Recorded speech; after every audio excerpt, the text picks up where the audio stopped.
আসসালামু আলাইকুম। আমাদের যে সরিষা গাছের যে সরিষা ফলাইছিলাম, সরিষার যে প্রজেক্টটা, তো ওইটা লসই হয়েছে। মানে এই যে দেখতে পাচ্ছেন মাটির অবস্থা, আর সরিষাগুলো যদি দেখাই আপনাদেরকে, এই যে মানে একেবারে যায় যায় অবস্থা। পানি, আমাদের অঞ্চলে পানির সংকট। তো এই পুরো জমিটাই সরিষা ফলানো হয়েছে, এবং ওই সাইডে যে গেটটা দেখতে পাচ্ছেন ওইটার ভিতরে ফলানো হয়েছে। কিন্তু সব সরিষা গাছই মরে যাচ্ছে আস্তে আস্তে পানির অভাবে।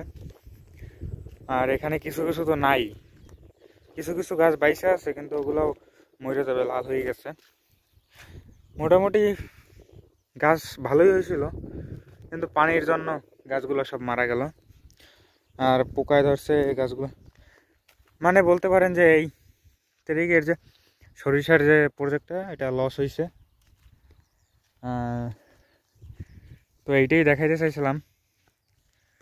আর এই মানে এখন এইখানে এই যে দেখতে পাচ্ছেন, এই যে সরিষার যে জায়গায়, সরিষার জায়গায় সব ঘাস জন্মাইছে। হ্যাঁ, ওইখানে আবার ওই ছাগল নামছে, ছাগলে খাচ্ছে ঘাস। আর সরিষা গাছগুলো তো কিছুতে খায় না।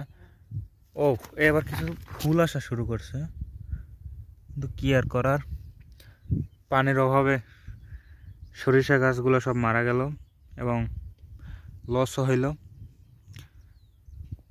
তো ধন্যবাদ সবাইকে, এইটা দেখার জন্যই আপনাদেরকে মূলত ভিডিও করলাম। আসসালামু আলাইকুম।